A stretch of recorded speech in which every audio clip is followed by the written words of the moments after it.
بسم الله الرحمن الرحیم. د نن ورځې د کورل ډرا درس ته ښه راغلاست. د نن ورځې په درس کې به په کورل ډرا کښې دا کورل ډرا X3 دی، یعنې کورل ډرا 13 کورل ډرا 13. که چیرې کورل ډرا 13 خلاص کړو، که کورل ډرا 12 خلاص کړو، د نن ورځې درس یې تقریبا په ټولو کورل ډراګانو کې یو شی دی.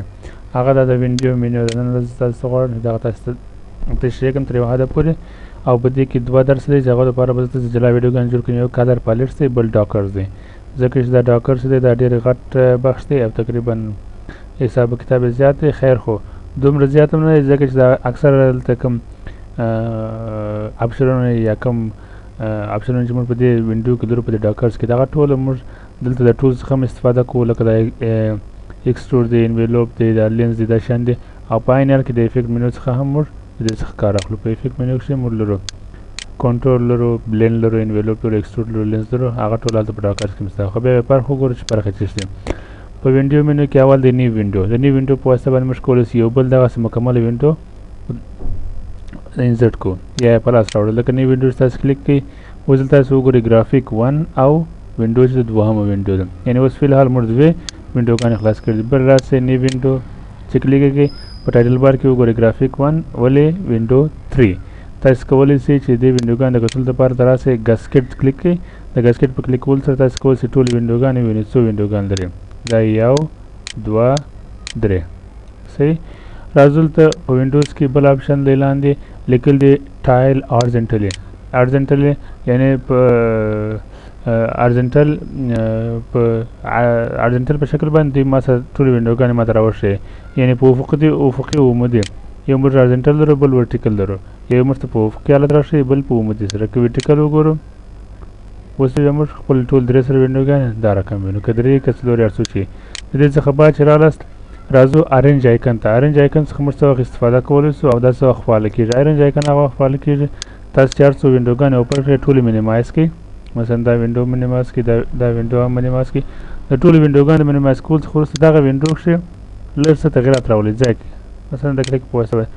اوس د دغه د ارنج کولو لپاره موږ ارنج آیکن استفاده کوو. اوس که راسئ وینډو ته، ارنج آیکن فعاله شوی دی، ارنج آیکن کلیک کړئ، درې سره وینډوګانې به په ترتیب په هغه یو صف دغه کې به قرار ونیسئ.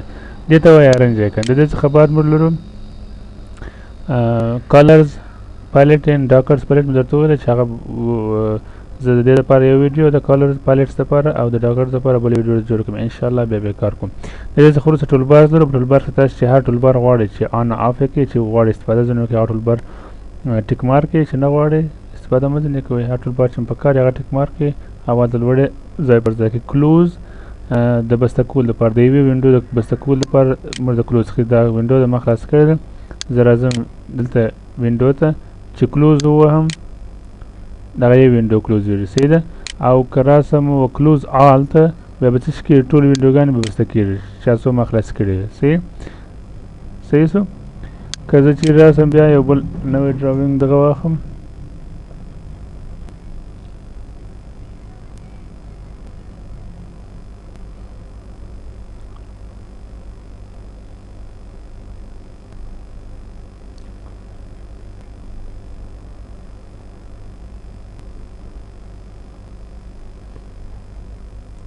او په وینډو کې نو بل دا شی نه لرو. یو ریفریش وینډوز دی، د وینډوګانو د ریفریش کولو لپاره استفاده کېږي دغه.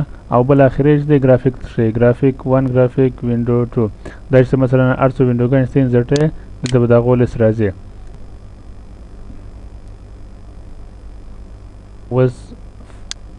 اوس مثلا موږ دوې وینډوګانې لرو چې راسئ وینډو ته، دلته موږ ووینو ګورئ.